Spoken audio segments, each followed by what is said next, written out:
Frères et sœurs, qu'il nous est bon de recevoir cette première lecture, le récit de la création tiré du premier chapitre du livre de la Genèse. Qu'il nous est bon de nous laisser porter par ce récit jour après jour, de réaliser que Dieu pose un regard de bienveillance sur notre création dont nous faisons partie. Dieu vit que cela était bon. Et même pour le couple de l'homme et de la femme, Dieu vit que cela était très bon. Frères et sœurs, qu'il est heureux de pouvoir être porté par ce rythme de la création. Il y eut un soir, il y eut un matin, jour 1. Il y eut un soir, il y eut un matin, jour 2. Voici que depuis le début bat le temps de Dieu qui habite notre création. Il y eut un soir, il y eut un matin. Le temps de Dieu bat depuis toujours. De façon étonnante, seulement à partir du 4e jour est créé le soleil et la lune, c'est-à-dire ce qui scande le temps des hommes, qui marque le soir et le matin. C'est-à-dire que depuis le début, il y a le temps de Dieu qui bat. Il y eut un soir, il y eut un matin. Le 4e jour est créé le soleil et la lune, et voici que va battre le temps de l'homme, le soir et le matin. Et de façon merveilleuse, de façon extraordinaire, le temps de l'homme, qui bat à partir du 4e jour, va être habité de l'intérieur par le temps de Dieu. Voici que le temps de l'homme et le temps de Dieu vont battre de concert, plus exactement, le temps de l'homme va être habité de l'intérieur par le temps de Dieu et battre d'une seule pulsation.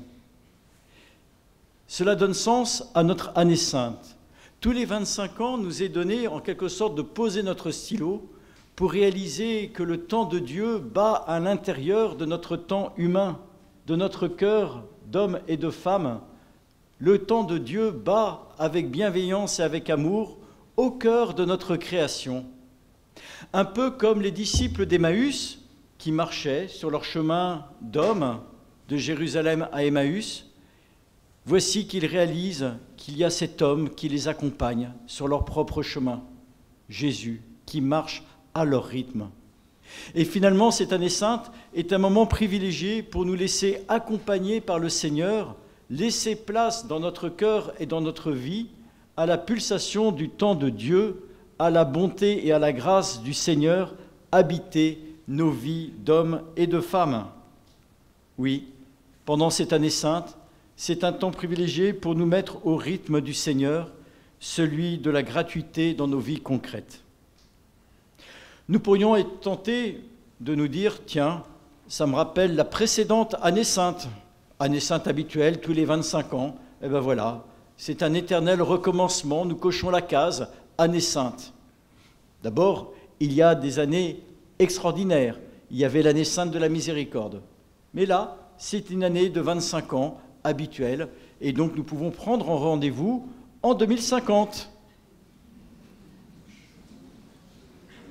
Mes frères et sœurs, je vois qu'il y a beaucoup de candidats. Mes frères et sœurs, notre temps n'est pas un éternel recommencement. Et peut-être que certains parmi nous, combien il est heureux d'avoir des cheveux gris parmi nous, d'avoir aussi les personnes âgées patinées par le temps, qui nous témoignent de la fidélité et de leur place incontournable parmi nous, et qui peuvent se dire intérieurement, tiens, est-ce que je me souviens de ma dernière année sainte, en 2000 ? Qu'est-ce qui a changé depuis ? Notre vie n'est pas un éternel recommencement. Bien plus, notre temps de baptiser est axé, comme on dit. Ça veut dire qu'il y a un avant et un après. Christ est ressuscité. Désormais, cela change tout, et notre temps s'appuie sur cet événement historique que nous fêtons de façon privilégiée au cœur de cette année sainte. Il y a un avant et un après la résurrection. Cela fonde notre espérance qui coïncide avec le thème de notre année sainte, pèlerin de l'espérance. Nous le savons, l'espérance n'est pas la conséquence d'une auto-persuasion, d'une méthode Coué, C'est un cadeau reçu de la part du Seigneur. Grâce à cette certitude, Jésus est ressuscité. Et pour reprendre les mots de saint Paul dans l'Épître aux Romains, désormais plus rien ne peut nous séparer de l'amour du Seigneur, ni la détresse, ni l'angoisse, ni la persécution, ni la faim, le dénûment, le glaive ou le danger. En cela, nous sommes les grands vainqueurs grâce à celui qui nous a aimés. Oui, tant de l'espérance qui se fonde sur cette espérance, sur cette certitude, désormais, plus rien ne peut nous séparer de l'amour du Seigneur. Et nous voyons, à juste titre, combien cette année sainte est un moment privilégié pour nous laisser toucher par la miséricorde du Seigneur, tout spécialement à travers le sacrement du pardon. Et ce, pas pour demain, mais pour aujourd'hui. Je vous l'ai peut-être déjà dit, pour les fumeurs, c'est souvent la semaine prochaine qu'on va arrêter de fumer, c'est jamais aujourd'hui. Mais voici que Jésus, dans l'Évangile, nous dit « Aujourd'hui, cette parole s'accomplit dans nos cœurs. » Et cela nous laissera retentir le mercredi des Cendres, quand nous recevrons cette parole de la première lecture. Nous vous en supplions, laissez-vous réconcilier avec le Seigneur. Voici qu'aujourd'hui est un moment de grâce. N'ayez pas peur d'ouvrir nos cœurs, d'ouvrir nos vies au rythme de la grâce du Seigneur. Voici que nous ne sommes pas tout seuls sur cette démarche de l'année sainte, sur ce chemin. Certes, c'est une démarche individuelle, mais c'est aussi une démarche qui se vit en Église. Et c'est tout le peuple de Dieu qui est en route depuis l'ouverture qui s'est faite à Rome par le pape. C'est toute l'Église qui est en marche et qui porte dans sa prière toute l'humanité dont l'Église est solidaire, dont l'Église intercède auprès de Dieu. Voici que dans ce chemin, cette année marque un événement particulier, un anniversaire étonnant, le 1700e anniversaire du Concile de Nicée. Ah bon ? Ce Concile de Nicée nous a donné ce qu'on appelle le symbole de Nicée-Constantinople, je crois en un seul Dieu. Vous savez ce que l'on dit à la messe.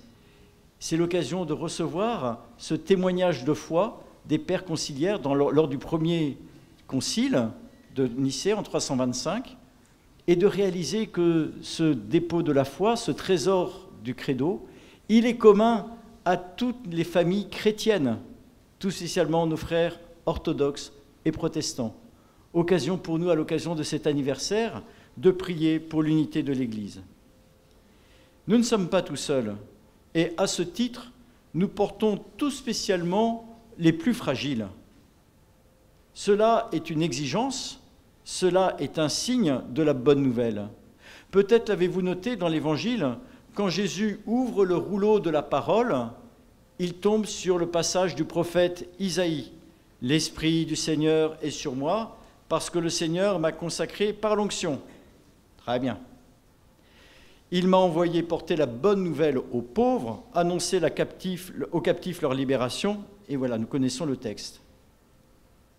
La bonne nouvelle, le royaume de Dieu est là, quand la bonne nouvelle est annoncée en premier aux pauvres, qui sont les premiers destinataires de la bonne nouvelle. Et c'est pour cela que Jésus, quand il monte sur la montagne pour donner le discours de vie, des béatitudes, il commence par « Heureux les pauvres de cœur ». La bonne nouvelle est là, elle est manifestée, le royaume de Dieu est là, car les pauvres sont à la première place. Puis cette année de sainte, être source de paix, être source de charité, puisse-t-elle être source de force et d'espérance, tout spécialement pour les plus fragiles. Et je suis heureux que les plus fragiles aient aussi une place lors de la béatification du bienheureux Camille Costa de Borgard. Nous serons tous invités à Chambéry pour cette célébration et une place leur sera faite tout spécialement pour eux. Certains, en Savoie, auront la joie d'aller en pèlerinage à Rome ou à Lourdes au cours de cette année sainte. Tous ne le pourront pas, mais c'est ensemble que nous marchons accompagnés par Jésus.